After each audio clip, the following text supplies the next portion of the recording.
উম্মত যদি গুনাহ করতে করতে করতে করতে করতে করতে করতে করতে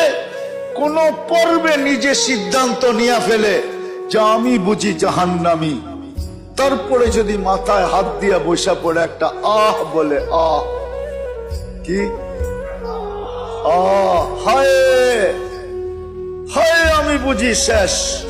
তো আল্লাহ নিজে বলে ফালাম্মা তায়াক্কানতা বিল বাওয়ার ওয়া যানানতা আন্নাকা মিন আহলিন নার মানাহতু ইলাইকা রিদওয়ানি ওয়াল্লাইতু ইলাইকা গুফরানি ওয়া কুলতু লাকা লা তাহজান গফারতু লাকা যুনুবা ওয়াল আওসার ওয়া লিআজলিকা সাম্মাইতু নাফসি আল আজিজুল গফফার। আরবি তো বোঝেন না, বুঝলে মজা আসতো। আল্লাহ বলে উম্মতে মুহাম্মাদি, যদি তুই সিদ্ধান্তে পৌঁছলি তুই জাহান্নামে চলে গেলি, আর তোর মুখ দিয়া আহ বাহির হইল আহ,